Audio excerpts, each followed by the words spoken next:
Hello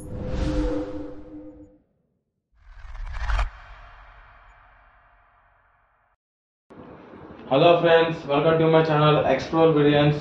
ఇవాళ మన వీడియోలో మనం ఒక ఇంపార్టెంట్ క్వశ్చన్ డిస్కస్ చేసుకుందాం.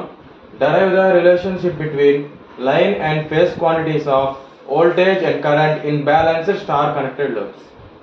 మనకందరికీ తెలుసు, లైన్ వాల్యూ ఒక 3 ఫేజ్ సిస్టమ్కి మనకి లైన్ వాల్యూస్ ఉంటాయి, ఫేజ్ వాల్యూస్ ఉంటాయి, కరెంట్ అండ్ వోల్టేజెస్కి. అండ్ లోడ్స్లో కూడా బ్యాలెన్స్డ్ లోడ్స్ ఉంటాయి, అన్బ్యాలెన్స్డ్ లోడ్స్ ఉంటాయి. మనం ఇప్పుడు బ్యాలెన్స్డ్ లోడ్స్కి వోల్టేజ్ అండ్ కరెంట్ ఒక ఈక్వేషన్స్ డరైవ్ చేయాలి. అంటే ఏంటి, ఇప్పుడు మనకి సింగిల్ ఫేజ్లో చూసుకున్నట్లయితే లైన్ వోల్టేజ్, ఫేజ్ వోల్టేజ్ ఇన్ని ఉండవు. కాకపోతే ఇప్పుడు మనం 3 ఫేజ్లో చూసుకున్నట్టయితే అలా కాదు, లైన్ వోల్టేజెస్, ఫేజ్ వోల్టేజెస్ అని ఉంటాయి. అసలు లైన్ వోల్టేజ్ అంటే ఏంటి, ఫేజ్ వోల్టేజ్ అంటే ఏంటి ముందు అది తెలియాలి మనకి. లైన్ వోల్టేజ్ అంటే, ఫర్ ఎగ్జాంపుల్ నేను ఒక సింపుల్ 3 ఫేజ్ సర్క్యూట్ చేస్తున్నాను.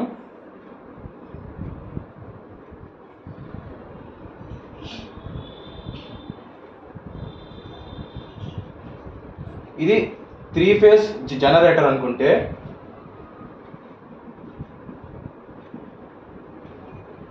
దీనికి ఒక 3 లైన్లు ఉన్నాయి అనుకుంటే, ఇది ఆర్ ఫేజ్, ఇది న్యూట్రల్, ఇది వై ఫేజ్, ఇది బి ఫేజ్ అనుకుంటే, ఇప్పుడు ఈ ఆర్ ఫేజ్కి ఈ న్యూట్రల్కి మధ్య ఉన్న వోల్టేజ్ని విఆర్ఎన్ అనుకుంటే, దీన్ని మనం ఫేజ్ వోల్టేజ్ కింద కన్సిడర్ చేస్తాం. అలా కాకుండా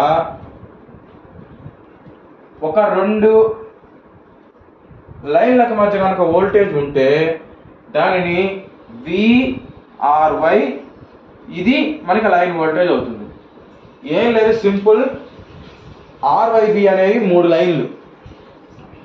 ఒక లైన్కి మధ్య ఉన్న వోల్టేజ్ లైన్ వోల్టేజ్ అయితే, ఒక స్టార్ కనెక్టెడ్ సిస్టంలో మనందరికీ తెలుసు న్యూట్రల్ ఉంటుంది. ఆ న్యూట్రల్ పాయింట్కి లైన్కి మధ్య ఉండే వోల్టేజ్ ఫేజ్ వోల్టేజ్. ఈ ఫేజ్ వోల్టేజ్కి లైన్ వోల్టేజ్కి మధ్య రిలేషన్షిప్ ఫైండ్ అవుట్ చేయాలి. అలాగే ఈ లైన్లో ఫ్లో అయ్యే కరెంట్ ఐఆర్ అనుకుంటే ఇది ఐఎల్, ఈ ఫేజ్లో ఫ్లో అయ్యే కరెంటు ఐఆర్ఎన్ అనుకుంటే ఇది ఫేజ్ కరెంట్ అవుతుంది. అంటే ఏంటి, ఇది ఈ కరెంట్ ఐఆర్ అనే కరెంటు లైన్లో ఫ్లో అవుతుంది. ఈ ఒక ట్రాన్స్మిషన్ లైన్ అనుకోండి, ఎగ్జాంపుల్గా లైన్లో ఫ్లో అవుతుంది. కాకపోతే ఈ కరెంట్ అనేది ఏంటిది, జనరేటర్లో ఫ్లో అవుతుంది. జనరేటర్లో ఫ్లో అవుతుందంటే ఆర్కి ఎన్కి మధ్యలో ఫ్లో అవుతుంది కరెంట్. ఇది మనం జనరేటర్ అనుకున్నాం కాబట్టి ఈ డైరెక్షన్ అనేది రాంగ్ అవుతుంది. ఎందుకంటే జనరేటరే మనకి సప్లై ఇస్తుంది. Sorry for that.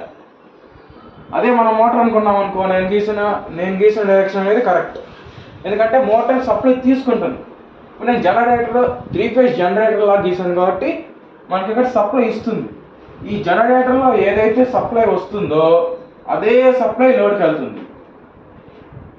అంటే సప్లై అంటే ఏంటి, ఇక్కడ పుట్టిందే లోడ్. ఇక్కడ నేను లోడ్ గీయలేదు కాబట్టి ఇది లోడ్. ఇక్కడ వచ్చే కరెంటు ఇలా రావాలి, ఇలా వస్తుంది. అంటే ఫేజ్లో ఫ్లో అయ్యే కరెంటు, లైన్లో ఫ్లో అయ్యే కరెంటు ఒకటే.